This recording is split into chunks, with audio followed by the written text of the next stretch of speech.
Hi. Hi, Henry. How you doing? Not too bad. And yourself? Doing very, very well. Well, we've only had, I think, 15 minutes of technical problems trying to set up this Blogging Heads, which so far is my record. Yeah, it's a record. It's a miracle. We're doing fantastically so far. My camera keeps going into demo mode, but at least I'm able to see that, so hopefully I won't have the problem of the atrocious mutating head. All Jonathan Chait. So, but if you see my head transform into some sort of like hexagon or something like that, that's why. But I'll be able to fix that immediately. So. Yeah. No, I had the same problem with my camera earlier, and I hope I fixed it. So, as you say, let's hope that the mutating hexagons keep to a minimum. Yeah. So you're over. Okay. Are you at your office over at the GW I am campus? at my office. Yeah. Mm-hmm. I usually blog from home, but for a variety of reasons, it makes better sense to me to be in my office this afternoon, and so hence the 15 minutes of hassle, which today was connected with trying to get Vonage set up to work in my office, rather than the usual problems with the camera. So. Well, I'm also in my office here at the lovely Cato Institute. Over my shoulder, you can see a picture of Friedrich Hayek, who's hopefully his benevolent gaze will emanate good vibes on us both today, Henry. Well, I'm okay with Hayek. So I think more lefties ought to read Hayek. I disagree with him volubly on a whole bunch of stuff, but the ideas of spontaneous order I think are pretty interesting and pretty important. Yeah, well, I'm glad you think so, because that's certainly true. Now we don't have any kind of union here at the Cato Institute, Henry, which is probably not surprising to you. Are professors at George Washington unionized at all? Yeah, there's been actually a pretty interesting fight over the last year or so. Basically what happened is the following, that there was a vote for unionization among the adjunct and part-time faculty. This vote passed so that a small majority of the part-time faculty went for unionization. Mm-hmm. The administration resisted this, said that this was said that because of what they perceived as being irregularities in the election, that this was that the election was effectively invalid, that a couple of people had been asked to vote who shouldn't have participated, or vice versa. I can't remember exactly which. Yeah. They appealed it to the NRLB, which for the National Labour Relations Board, which for perhaps the first time in the recent past, to my knowledge, issued a pro-union decision telling them to come off it. They then appealed to the courts, who basically spanked them and sent them back. So yes, as of the moment, the campus is unionized, at least for part-time faculty, mm-hmm. and there is a big prominent notice which I saw in the library the other day, basically saying that that GW had been found in violation of of its responsibilities, and telling people about the various rights they had with regard to unions. So nobody showed up with like the giant inflatable rat outside down in Foggy Bottom now, have they? Not to my knowledge. It was a pretty, there were a bunch of emails which I guess I received as a full-time faculty member in my inbox, setting out the administration's position on this, that, and the other. I wasn't one of the part-time faculty at the time, so I didn't receive much in the way of pro-union literature. But this was probably one of the less less vigorous fights in terms of demonstrations in the streets. But certainly, as I say, there was quite a lot of stuff happening legally behind the scenes. Yeah, there's actually a lot of labor agitation here in Washington, which I'd never seen before. Right down here by the Cato Institute, there's a number of new office buildings that have gone up, and several of them have had demonstrations daily of union members marching around, holding signs, chanting, making a lot of noise. And I hadn't encountered that in the Midwest where I'm from. So it seems like unions here are very vigorous, and they certainly are annoying when they're chanting in front of your building. In fact, if you're wanting to walk into one of the businesses in the building, you might find that intimidating. Well, that could well be, but first of all, I somehow suspect that the unions in question aren't going to shed bitter tears at sort of disturbing the work of Cato Institute people. But more seriously, the kinds of this may indeed to some extent be intimidating, but the kinds of intimidation that we're talking about, these are moral intimidation. This is not on sort of losing your job intimidation. This is not being told that your workplace is going to close down if you unionize intimidation. This is not one of the many forms of illegal intimidation which seem to be pretty prevalent. There was an interesting piece Paul Krugman had in Rolling Stone last 2 or 3 months. I guess this is an extract from his forthcoming book, where he says that during the 70s and 80s, somewhere between 1 in 20 and 1 in 8 of pro-union workers, who are effectively involved in organising efforts, was fired illegally, and that's a pretty substantial demonstration. I think that something unpleasant is happening here. What was the percentage that was somewhere between 1 in 20 and 1 in 8. The lower range figures, estimates being 1 in 20, some estimates ranging as high as 1 in 8. And what was that study, Henry? I don't think I've seen it. It's Paul Krugman quotes it in this piece. He doesn't cite the specific source. Nah, yeah. Because when it comes to labor law, there seem to be so many regulations that basically any way of losing your job or any way of getting your job is probably illegal according to some regulation. It's almost hard to follow them all. So if you want to go toting up how many people, what percentage of people are illegally hired or fired, it's probably most of them, because it's almost impossible to follow every single labor law to the T, to the status. So I'm just slightly skeptical of the number. I would like to see where it comes from. It might be true. I would guess that we're going to see more documentation of it in Krugman's forthcoming book. But clearly, Krugman is a pretty respectable card-carrying economist. While he has a strong point of view on these things, I don't think that he's going to come up with these figures without there being some reasonably credible source for them. But the point here is that, as you say, some regulations get observed, some regulations do not get observed, and among the regulations that most certainly do not get observed are the regulations which regard the kinds of actions which employers can take during union organization drives. It's pretty if you fire somebody illegally and basically for pro-union organising, effectively the sanction which you receive, if it's proven that this is what you did, is that you have to take the worker back and you have to pay them back pay. And this takes years to grind through. So this is effectively, it's pretty cheap. So it doesn't hurt you any if you want to fire all the pro-union workers that you want to, because all that you're going to have to do in the worst case scenario is hire them back at a later stage. Now we're backing up into a topic of some heated debate about card check. Henry, there's a piece of legislation that has gone through the House, I understand, that allows unions to organize on the basis of just getting people to sign off on cards. Can you explain what card check is? Well, roughly here I'll give my specific spin on it, which you're free to, and indeed I've no doubt that you're going to dispute.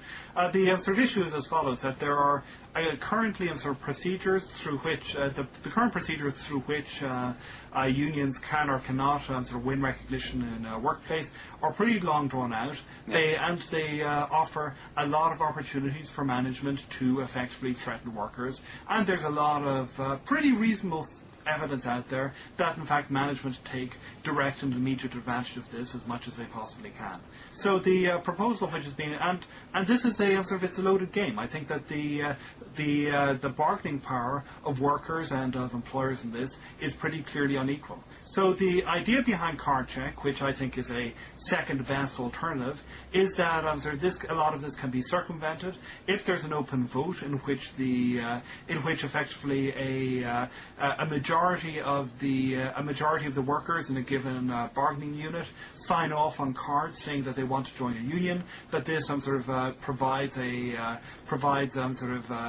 ipso facto evidence that the process of union recognition should begin. The language which we've heard from, say, actors such as the National Association of Manufacturers has been that this is an attack on secret balloting and whatever. Mm-hmm. But to be perfectly honest, I don't see the National Association of Manufacturers as being exactly concerned with workers' rights or whatever. This seems to me to be a sort of plain power struggle in which clearly the National Association of Manufacturers are worried that some of their tactics would become inoperable if card check was possible, whereas on the other hand the unions clearly see this as being something which is going to make it easier for them to unionize. At the moment the odds are very much stacked against any attempt whatsoever to unionize a new industry. Well, I mean, so are the cards stacked against any attempt to unionize a new industry because industries are just that effective at intimidating workers, or is it that there really isn't that much latent demand for union membership? When I'm reading some of the blog posts, some of the articles that talk about the way management in various industries intimidates workers, it sounds like it sounds like almost any interaction that management has with its labor force is interpreted often as intimidation. So suppose that unionization in a particular firm would raise some costs that would threaten the company's ability to run at a profit. Maybe they've already got no profits or very mild profits, and they actually, out of kind of due diligence, out of honesty, they have to tell their workers, hey, look, if you unionize and demand higher wages, we may not be able to keep the business going. That might just be true, but it seems like that's interpreted as intimidation. Is it? Well, two quick responses to that. Mm-hmm. First is that there is opinion poll evidence suggesting that a majority of workers would like to unionize. Mm-hmm. We see at the moment that opinion poll evidence can be disputed. That this is something which is, people say a lot of things that they don't necessarily mean. But nonetheless, when we see that more than half of people apparently say that they would like the option to join unions, they would like to be able to join a union, and we see 11% of the American workforce being unionized, we can, I think, assume that there's something important which is happening here. And as for the second part, well, you said they'd like the option to be able to join a union, which no, they would like to join a union. They would like to join a union. So what's happening is now. I mean, because I'm interested in what you think the mechanism is. So now, given the current set of laws, within a firm there are some union organizers come around, or a present current employee may be a union organizer, and there's a bit of a union drive, and then the mechanism that you're referring to is then the firm or the management starts intimidating workers in all sorts of ways, which leads them to, in the secret ballot that is regulated by the National Labor Relations Board, it's leading those people in a secret ballot to vote against unionization because they've been so scared off. That's the idea? That's effectively it, yeah. That's effectively it. That sounds interesting. I mean, it's hard for me to understand why it is that if people really do want to unionize, how it is that management is so effective at getting them to change a secret vote that management won't even know about. Do you think that they really are intimidating, or maybe they just persuasive in individual cases? I used to work at Walmart, for instance, and Walmart's very persuasive in telling its workers why it's going to be good for the workers to not be unionized. And it's actually sometimes very persuasive. Is that intimidation? Walmart is indeed extremely persuasive when it comes to telling workers why they shouldn't unionize. And this is that they sort of effectively say that this or that store is going to be closed down if they do organize. And this is something which sort of is an effective threat. It doesn't matter whether or not your vote is secret or not secret. If a majority of people in a sort of given bargaining unit organize, and then the store closes down, down, they're out of a job. This is not something, this is a sort of pretty brute exercise of power. And there's been some pretty, my memory is, I'd have to check up on this to be absolutely certain, that there's some pretty strong examples of this actually having happened with regard to efforts to unionize Walmart in Canada. Clearly trade unions have a much stronger role in Canada than they have in the US. Unions there have tried repeatedly to unionize Walmart. And my memory is, I'll have to check up on this, and I hope to provide a reference when we do the roundup for this, is that indeed, whenever Canadian Walmarts have effectively voted to join the union, they have effectively been closed down. And this not only serves as a credible threat to the workers in that particular unit, it serves as a credible threat to the to other workers in other parts of the country, who can then say, well, if we do this, then they're going to screw us, just like they screwed those guys over there. And can I just one interesting. So do you think that Walmart ought to be allowed to choose which of its businesses to keep open or to close? What I'm saying is somewhat different. What I'm saying is that the bargaining strength is overwhelmingly on the side of the employers. The employers can make these credible threats. Unions cannot make these credible threats. Well, the bargaining strength. Not only can unions. Can I just finish here? Because there's a second point here, which is that under U.S. law, and secondary boycotts, secondary strikes of one sort or another, are in most industries illegal, which weakens the ability of unions to effectively carry out the same kinds of threats as effectively the employers do. And so I see this battle over card check as effectively being a battle over whether or not unions should be able to grab back some of the bargaining power that they have, and whether workers should be able to grab back some of the bargaining power that they have. Yeah, well, I mean, it's an interesting empirical question what bargaining power workers actually have, because the bargaining power of workers in any particular case depends on the nature of the labor market locally. So if there's a high demand for labor in a particular city, or in a particular town, or in a particular state, then workers might have a high degree of bargaining power, whether or not they're going to be able to effectively unionize the local Walmart, because they can still say, hey, I can quit and go work somewhere else for at least as much of a wage. So the bargaining power of workers, I don't think, is something that isn't the same across the board. The bargaining power of workers in some places is very, very low because the labor market is so lousy and it's hard to get a job at all.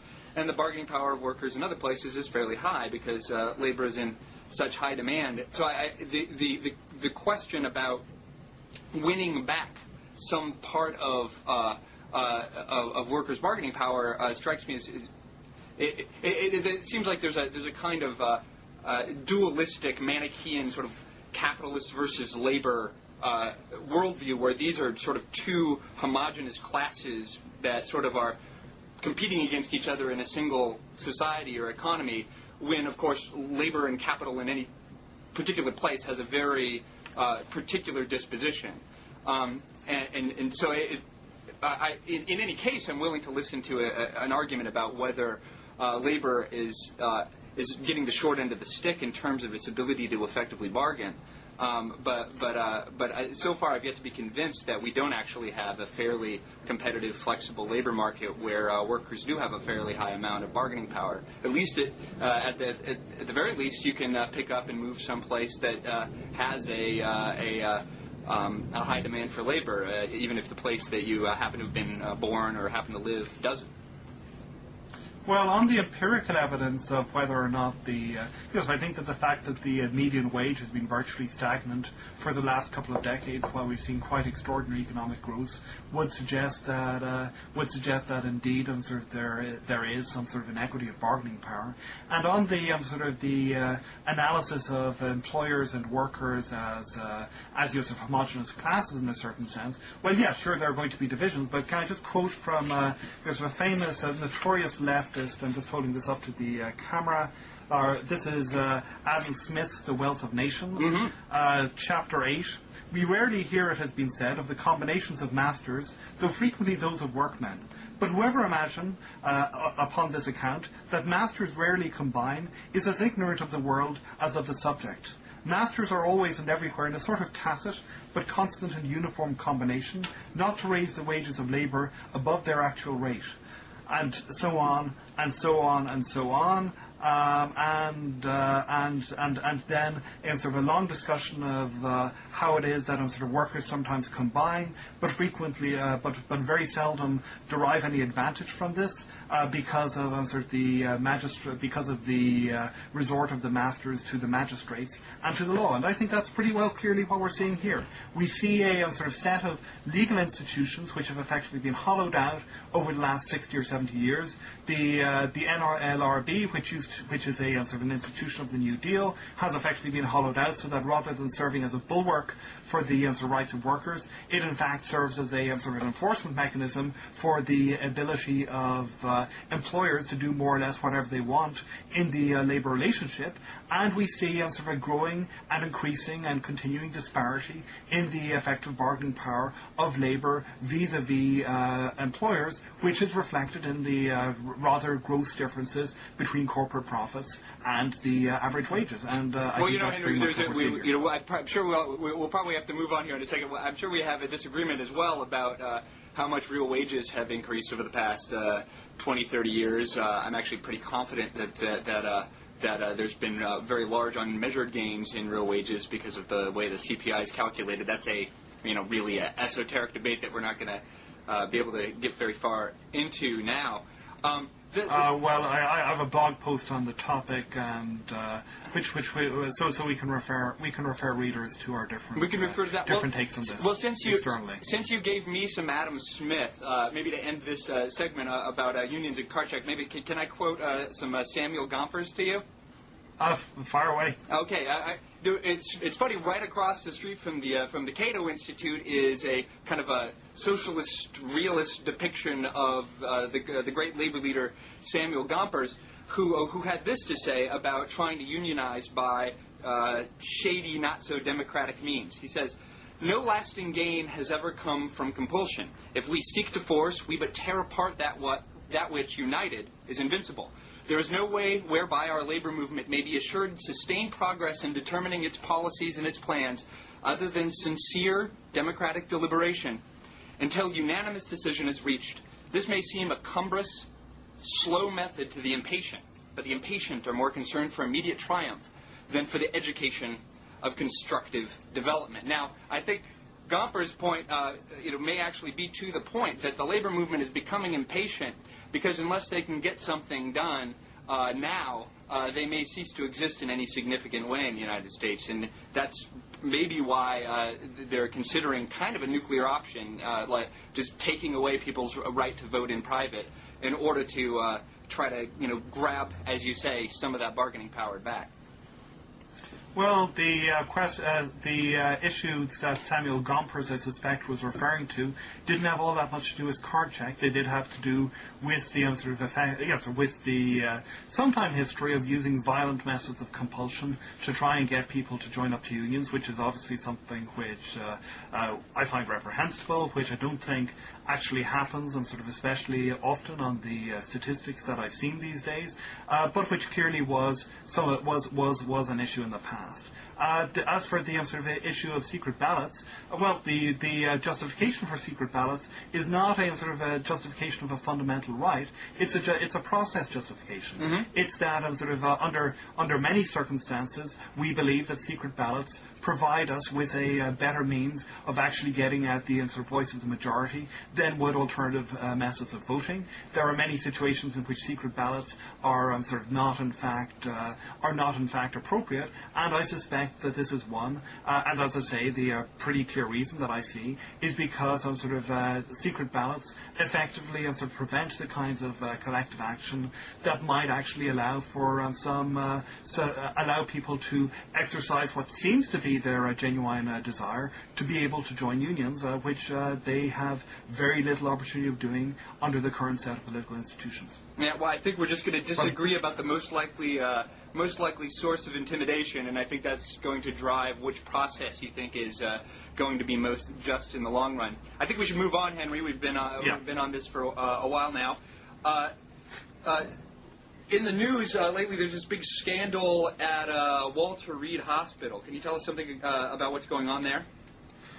Well, the scandal is, of course, about the treatment of veterans, and the major issue here being that it would appear that many wounded veterans who came back with very serious injuries have been treated extremely shabbily by the U.S. Army. That Walter Reed Hospital's facilities for dealing with these people have been dreadful. That they haven't received the kinds of personal care and attention that was warranted given their injuries. That there have been, that in many cases they've been asked to do things such as they have to pay for their meals in many cases.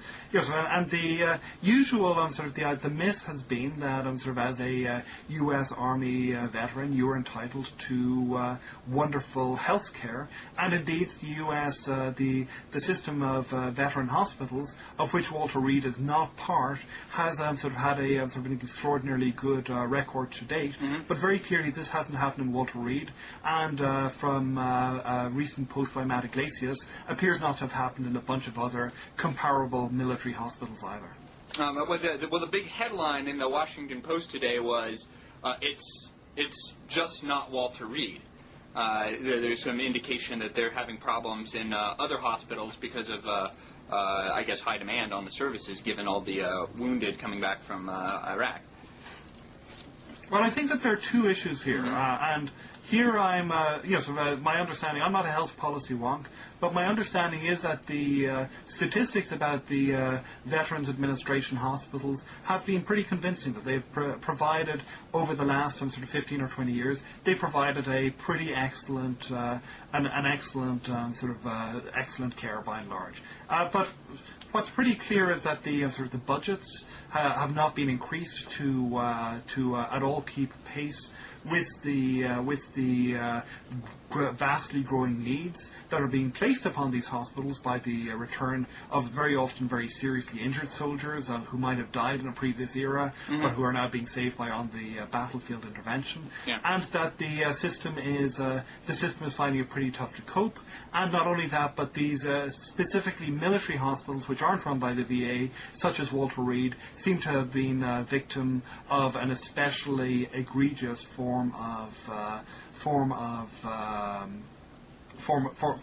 neglect. Now the Post article this today says that the VA has a backlog of 400,000 benefit claims. That seems like a big backlog. I mean, you're stressing that Walter Reed isn't run by the VA is it to try to separate out the entities? I think there are a couple of different. Okay, there are two different issues here. One is the specific forms of neglect that we've seen in Walter Reed. Second is the more general problems that the VA is facing, given effectively static budgets given static budgets and given vastly growing needs. There is a third angle which some people on the left are beginning to bring in on this, which I'm not going to comment on because, frankly, I haven't seen enough evidence to support it, which is this argument that effectively much of what happened in Walter Reed is because of the ensuing privatization of a bunch of services, having effectively driven a bunch of people out of the talented people out of Walter Reed because they effectively wanted to get out, just as they wanted to get out of FEMA while the going is good. That may turn out to be true, but I don't necessarily think that I don't think that the evidence is there to support any strong claims on privatization having been the issue here. Likewise, I don't think that this is there's very much evidence here of government failure of the broad type that libertarians talk about either. It seems to me that what we're talking about here is static budgets and vastly growing needs, and clearly when one hits the other, we're likely to get the system not doing what the system ought to be doing. Well, I mean, but isn't that a kind of failure? There's no mechanism whereby prices are going to readjust to tell how much ought to be spent, right? That's one of the reasons the budget is static is that there's just a big chunk of money is being rationed to a bunch of people to pay for their health care, and apparently it's not enough.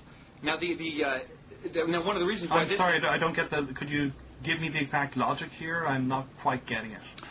What I'm saying is that this is the fact that the budget for Walter Reed or whichever hospitals in the sort of military healthcare system aren't, that the budgets, the facilities aren't sufficient to take care of the need, strikes me as exactly the kind of problem that libertarians do worry about when the government is providing health care. That so much, there's a budget of X dollars has been allocated to health care in a particular year or to particular facilities in a particular period of time, and it can turn out that that's just insufficient, and then people end up getting really bad care. They end up, like this article states, in a room that's full of garbage and fruit flies. And that seems to be the sort of thing that can happen when you don't have a feedback mechanism of the kind that you do when consumers are purchasing goods, and the reputations of firms can be hurt by things like garbage piling up and fruit flies in the rooms.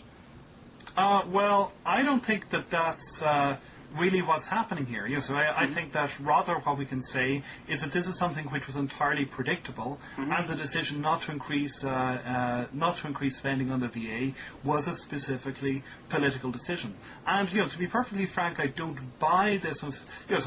I'm happy with markets. I like markets. I don't believe that, but I don't believe that markets are the be-all and end-all that many libertarians think that they are. And in particular, I'm not sure that this idea that private firms are necessarily more responsive to signals sort of holds across the board in the way that many libertarians say they do. There was an interesting kind of parallel piece by one of the Reason bloggers that I meant to respond to a few days ago, basically talking about health inspection in New York City, and basically saying that we didn't need health inspection in New York City, that what we should do is that this was a problem of government failure, that what we should do instead was privatize it out, and effectively rely upon self-regulation and organizations which are funded by firms to handle this. Because firms have a reputation in this area, they clearly are going to have the incentives to do what they need to do. And this seems to me to be a pretty naive set of arguments. It sometimes works, sometimes reputational incentives are enough, but very frequently, for all of the reasons that you and I are familiar with, to do with collective action problems, they aren't enough. And the one area which I study most specifically, privacy regulation, this has been abundantly clear. This is exactly the argument which was made back in the Clinton administration in the late 1990s, that no privacy regulation was needed because self-regulatory organizations funded by industry, such as Trustee, will be sufficient to guarantee individuals' privacy. And what we've seen instead is that organizations such as Trustee find themselves in a position where they're effectively being asked to police the people who are paying their monthly paychecks and have considerable difficulty in so doing. So I'm not saying that this is an insuperable problem. In many circumstances, I think reputational effects do work. And I think that, and I'm no great fan of government regulation for the sake of government regulation, but I also think that the one-size-fits-all argument that that all of these problems are effectively problems of incentive, of allocation of resources in the absence of market mechanisms, doesn't necessarily work, and it especially doesn't work in situations like this, where we have, I think, pretty clear evidence that this is how can I put it? This is about a specific screw-up by specific people within government, rather than the incompetence of government all in. But government always has specific people who. The question is, comparatively, what are people's incentives to screw up or not screw up in different institutional contexts? And I'm with you. I'm against thinking about markets and governments as cartoons. I have a wonky term that I like to call the. People, ideologues on both sides, tend to idealize their favored institution and then be, just earthily realistic about the alternative. And so libertarians can give you idealized markets, and liberals will give you idealized government.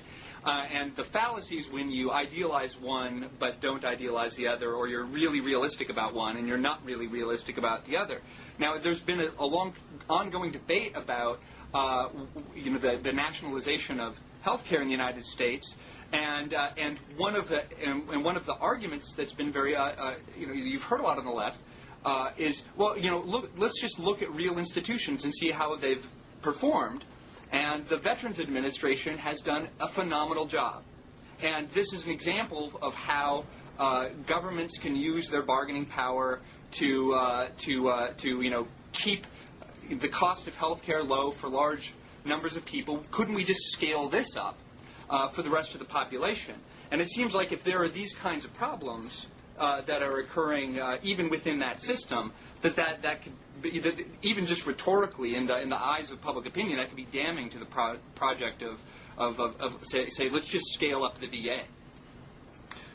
But the point, I guess, I'm trying to stress here is I don't think that argument necessarily works, because what we have here, this is not standard. The VA. The evidence seems to be pretty clear. The VA has worked extraordinarily well in the past. What we're seeing at the moment is a sort of specific crisis which has occurred in the VA, apparently thanks to a sort of massive increase in the resources needed, and a freeze, more or less, sort of freeze in the resources which are actually allocated. This is not a. This seems to me to be not be a story about government failure in the broad sense that libertarians talk about it. This is not a story about the VA being necessarily an incompetent way of doing things, about government-run healthcare being necessarily an incompetent way of doing things. This is a story instead about a set of specific political decisions which were taken not to increase the funding of the VA, as was obvious to anybody, given that the US is involved in a shooting war in which we've seen tens of thousands of casualties. There should have been an increase in the funding. Well, the question remains. So you're right. Obviously, if you're having a shooting war and you're going to be sending a lot of wounded, soldiers with massive casualties back home to the hospitals, that you're going to need sufficient money to make sure that they're taken good care of. But the fact that the government hospitals can fail to have predicted that is just an indication that they might fail to predict other things when they're managing a large healthcare system. So if you're trying to scale this thing up into something that's more all-encompassing, that brings more citizens inside of it, can we be sure that it's going to scale up in a way that ensures that Americans get a good quality of care? And I'm skeptical precisely because of these kinds of Well, debacles. we're not talking about, quote, the government here, unquote. We're talking about the Bush administration. To put it this way, I don't think that the sort of massive screw-up that we saw in Iraq of sort of attempts to privatize this, that, and the other, where apparently sort of 14-year-old photocopying interns from the Heritage Foundation seem to be sent out to run government ministries and whatever, and to privatize. Yeah, but is that something that just Republicans do? The Republicans? No, but can I finish? Yeah. I don't think that necessarily is sort of compelling evidence against privatization, always and everywhere, being a bad idea. We're talking about a specific set of actors here who let me quote my co-blogger Daniel Davies a few years ago when talking about whether or not it was a good idea to go into Iraq. He said, can anybody name to me a major program run by the Bush administration which I might have heard of and which hasn't in some way or another been fucked up? And that's been the story of this specific administration. I do not think that you can hang the failures of government tout court upon the actions of the Bush administration, which even of its erstwhile supporters, among whom I don't think you were numbered, even its erstwhile supporters are admitting have been one of the most incompetent crews of yahoos to have been entrusted with the reins of the... So I agree completely, Henry, but then the question is, if this is what the institution is, if the institution depends so heavily on who happens to have won an election, that the administration of something like a government healthcare system depends so crucially on who happens to win an election, doesn't that seem a little bit risky? Well, the alternative is to say doesn't the dependence of the current system upon a bunch of healthcare insurers who have, to put it mildly, mixed incentives when it comes to the provision of healthcare, isn't that sort of risky too? Both of them are incentive problems. I don't see any evidence that suggests to me that the first set of incentive problems is necessarily any worse than the second. All right. Well, let's move on, Henry, to some really important news. Okay. At a world historical level, a big international event. This is one of the most emailed articles in the New York Times from the Associated Press. So the Swiss accidentally have invaded Liechtenstein on, let's see, what was it? During a routine training exercise, a bunch of Swiss soldiers got lost in the night and marched into neighboring Liechtenstein. Now, both officials on both sides of the border were playing down the importance of this aggressive military incursion by the always truculent Swiss. Now, it's just a funny thing, partly because there's something funny about Liechtenstein. Is that even how you say it? Is that how you say it? I think, as far as I know, that's how you say it. But don't trust me on this. I've never been there. Liechtenstein? And yeah. Well, it's a weird little country. I should have looked this up beforehand. My memory is, it was at war with, was it France or Italy or somebody for 40 or 50 years. It had declared war during World War II, and had never gotten around to undeclaring it. Oh, really? And I think finally got around to undeclaring it a couple of years ago. I think it had actually been holding out for some sort of economic concessions to call this off until they were basically told to pull the other leg, and sort of that one had bells on. So this is not the first time that this micro-statelet has been involved in the more preposterous end of international military diplomacy. Yeah, well, I had a blog post a while back, Henry, which called what I was calling the United Nations fallacy, where I see a lot of social science where there's comparative statistics that compare conditions in one country versus another country versus another country. But it strikes me that nation states or countries aren't really even not necessarily relevantly similar entities to compare. Liechtenstein seems like a glorified county, whereas the U.S. or Russia, a huge country like that, is gigantically, geographically, ethnically, all sorts of diversity in it. What sense does it even make to compare these entities? I mean, you're a political scientist. This has to come up because it's always baffled me. It's a real question.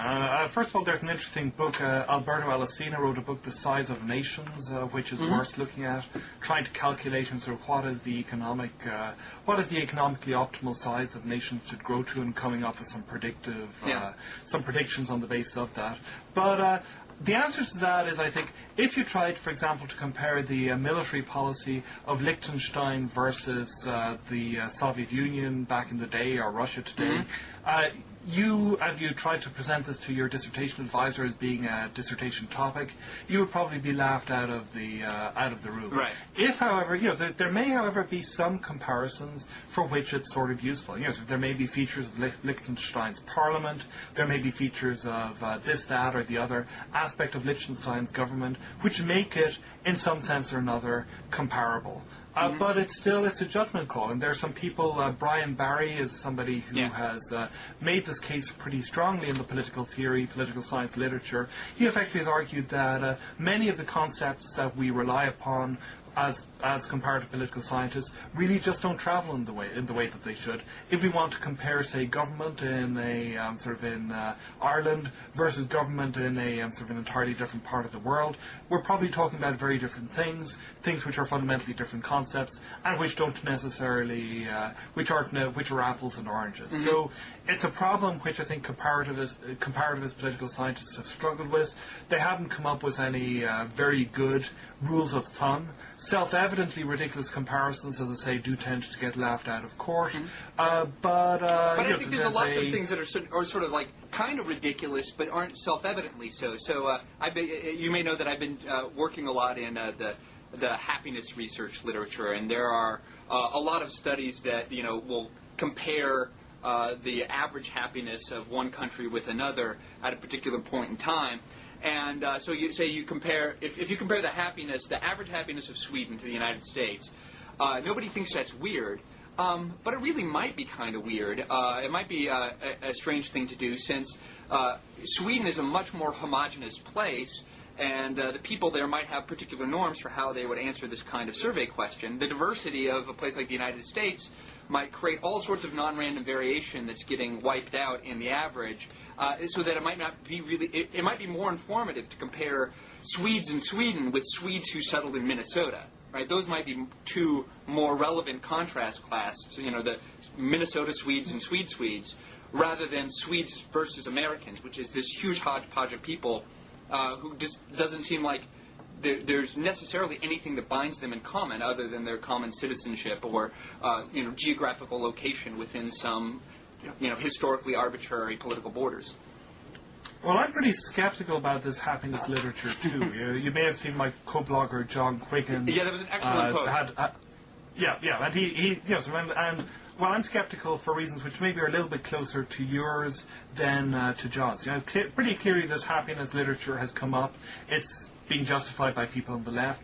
I just am very skeptical about the extent to which things like happiness full stop can be measured by public opinion surveys. I don't necessarily think that this is a problem of comparability between nation states. I think it's a problem of sort of people, individuals have fundamentally different conceptions of what happiness is, I suspect, when they're answering these survey questions. I do a lot of research myself on trust, and I tend to be extremely skeptical of a lot of the statistical research which effectively suggests sort of that we can come up with major findings about whether people trust each other more or trust each other less in different countries based on these broad survey questions. Frankly, it seems to me that these survey questions are so broad and so sort of all-encompassing as to be virtually meaningless. I see that somebody recently has tried to measure, was it blood pressure rates? Yeah. As a proxy for happiness. Yeah, Oswald and Branchflower in a recent NBER study. Yeah.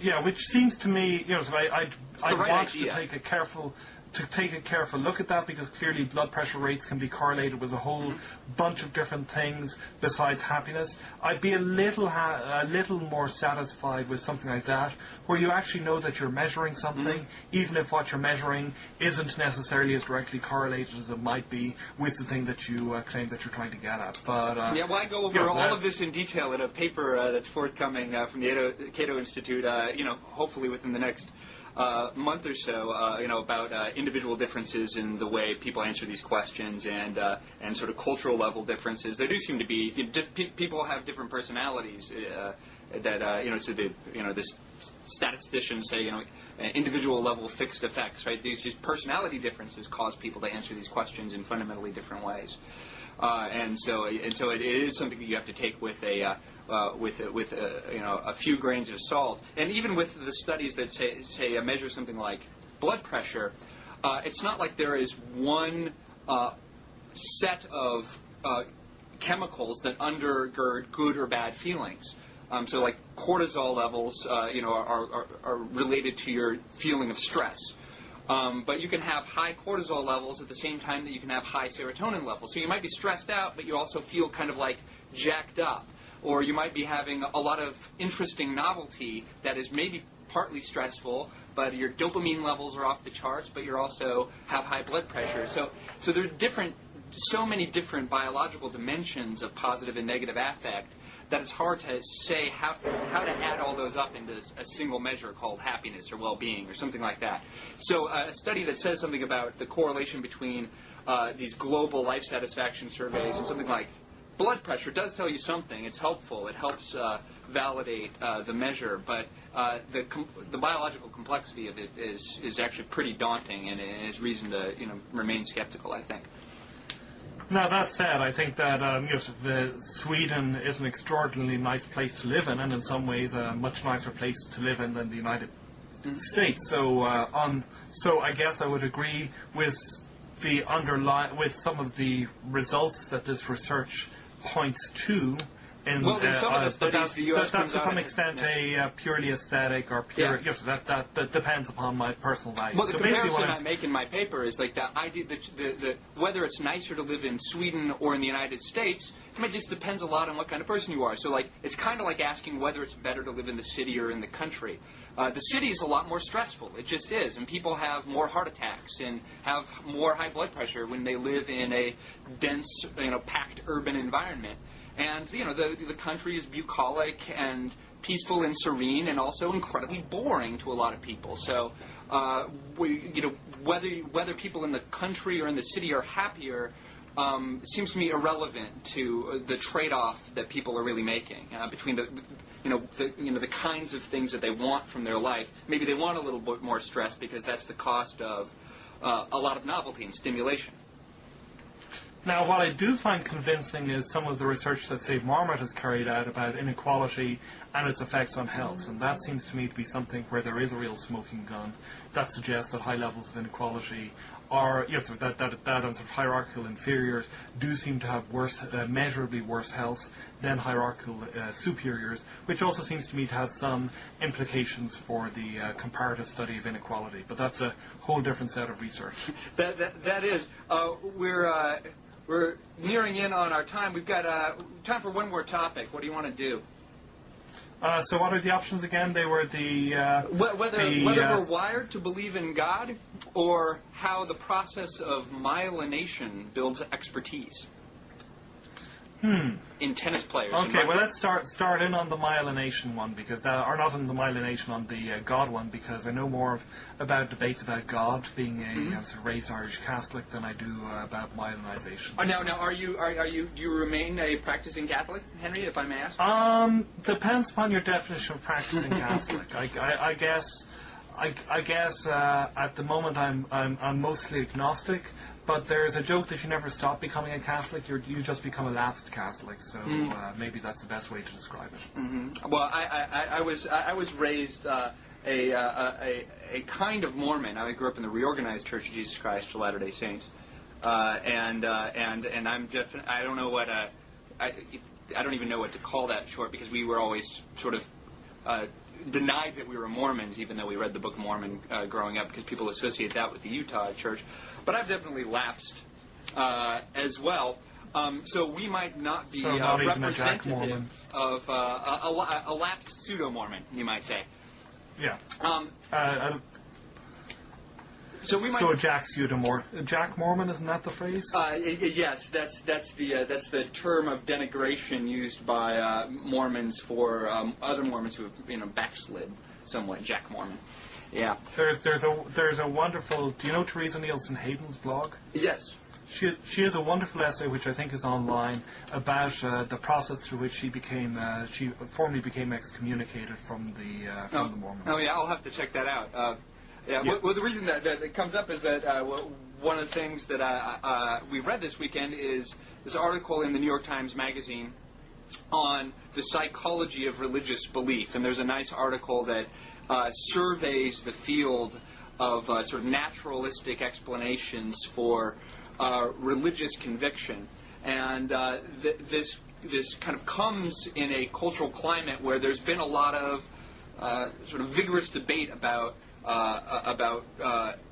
atheism and whether it's bad manners to be atheist. So there's these books by Richard Dawkins, The God Delusion, and Sam Harris and Daniel Dennett's new book, which seem to sort of attack religious belief in a kind of, Voltairean, very vigorous Enlightenment kind of way. But that seems to offend a lot of people. What's your take on all this stuff, Henry?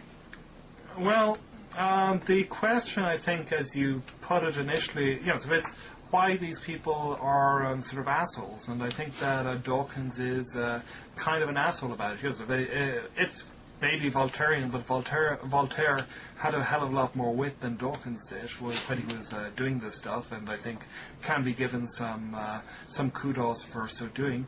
I don't think that. Okay, I've got a complicated, not very well thought out position on this, perhaps. I certainly don't think that people who are religious ought to be given a free pass in their personal beliefs because of their religion. I don't think that people should be allowed to play the God card and say that this justifies what they do or do not believe, that the gay is fundamentally evil, and so on and so forth, and if you disagree with me, you're attacking my religious values.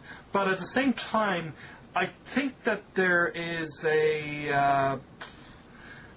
there's something that strikes me as being kind of facile about about Dawkins. Yeah. Maybe to a lesser extent Dennett, who I think is a sort of a smarter person on a bunch of this stuff. Yeah. And And I don't think, how can I put it? I don't think that people should necessarily want to avoid offending religious people by any stretch of the imagination. But I also think that it's kind of that the kind of ways in which these people argue on behalf of atheism isn't necessarily likely to attract very many people to their. It's likely to sell quite a lot of books, to get them onto talk shows, but not necessarily to convert or to persuade. So I'm kind of interested as to why the debate has become a debate about these guys. I mean, they're not the smartest people out there. Yeah, I find them a little bit embarrassing myself, especially Dawkins. I write blog posts from time to time about the justification of religious belief or the lack thereof, and I'm willing to call myself an atheist because I just think that means an atheist is just somebody who doesn't have God in their ontology, doesn't think that God plays an explanatory role in their overall picture of the world. But I'm sort of pro reason. I wish people would do a better job of living up to the ideals of rationality, and I think if you do that, you're less likely to end up with a religious view of the world. But it doesn't strike me that religious commitments are any less ridiculous or any more ridiculous than lots of other commitments that people have. Their political commitments, their culinary commitments, their aesthetic commitments. And if you just go out and just attack people who are lovers of Italian cuisine, you're not going to win a lot of friends, and it's hard to see the point of it. If you're actually doing something that promotes the norms of rational inquiry and helping to propagate them and spread them, then what you're doing is already good enough when it comes to trying to eliminate superstition. You don't necessarily eliminate superstition by attacking it directly. You eliminate it by educating people into the standards of reasoning that make it intolerable to them. So I'm sure that there is some function that the incredibly irascible sort of village atheist, sort of table-pounding atheist plays in the public debate. But I'm not sure how constructive it is. On the other hand, I love this stuff that is reported in the New York Times. That is the research program that's looking into the psychological principles behind religious belief and religious commitment. I find that fascinating, and I find the fact that people seem to not be able to help having religious commitments fascinating and deserving of explanation. And I look forward to hearing more about that. Yeah, no, I guess in the end my objection isn't a very principled objection. Mm-hmm. It's just an aesthetic objection. These people come over like jerks. They come over as being unnecessarily offensive and rude. And so when I'm in conversation, so sometimes extreme rudeness. So sometimes I'm extremely rude in conversation, more often on the internet than in real life, when I feel that it's justified. But sort of being rude and sort of screwing people off for the giving people the finger for the sheer hell of it, it's fun for a little while, but it gets kind of boring and kind of tired and kind of dull. And I think another area where this is really pretty obvious is the whole debate about women and children and whether or not women should be heading back home and looking after the kids, whether they should be in the workplace. And again, we see a debate which seems to be dominated by the bomb throwers, by the people who take on extreme and pretty offensive positions on both sides. And that's not to say that there isn't room for pretty vigorous disagreement here, because I'm certainly not somebody who thinks that we ought to come up with sort of a nice, waffly kind of centrist position on all of this stuff. But the style of argumentation doesn't seem aimed at doing anything more than basically pissing the other guy off, and that doesn't seem to me to be useful or interesting or valuable. Yeah, it's kind of funny. Unless it's funny. I think both people on both sides of the debate overestimate the importance and salience of religion in U.S. politics and culture. That as far as I understand it, the U.S. is actually secularizing pretty rapidly, like much of Europe. That's somewhat hidden by our immigration rates. So if you sort of control for the inflow of heavily religious Mexican immigrants or Latin American immigrants, you see a rate of sort of secularization in the U.S. that's fairly similar to the rate in Europe.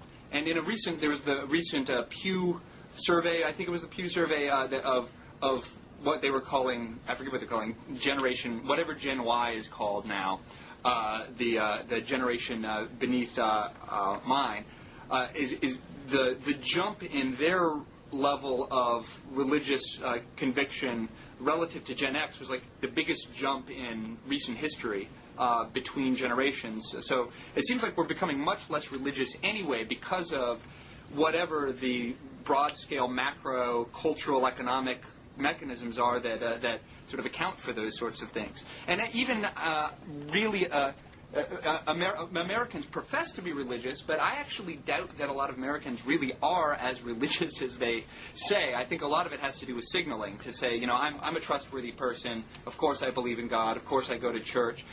There's a fascinating little book review in the Post this Sunday of a book called Religious Literacy. And it turns out that Americans aren't that religiously literate. So there was a 2005 Pew Forum poll. I'll read you one of the paragraphs, which is kind of funny. Approximately 75% of adults, according to polls, mistakenly believe the Bible teaches that, quote, God helps those who help themselves. More than 10% think that Noah's wife was Joan of Arc. Only half can name even one of the four Gospels. And in a finding that will surprise many, evangelical Christians are only slightly more knowledgeable than their non-evangelical counterparts. So it's not obvious to me that even the much vaunted American religiosity isn't largely a kind of cultural pose. You probably know Timur Kuran's work on preference falsification.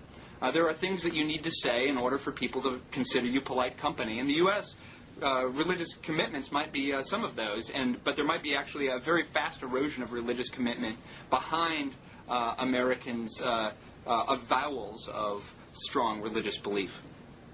No, I don't think you need to go to Timur Kuran for this. Go back a century and read Max Weber's essay, not the famous one, The Protestant Ethic, but The Protestant Sects in America. And it's exactly an argument about how being a member of a sect is a vital asset for if you want to go into business. I have to head to class, so I guess let's call this to a close if that's okay with you. And, all right. Well, it's been great talking to you. In lieu of your Roman Catholic God, may the Force be with you. Amen to that. Nanu nanu. All right. Bye. Okay. Bye.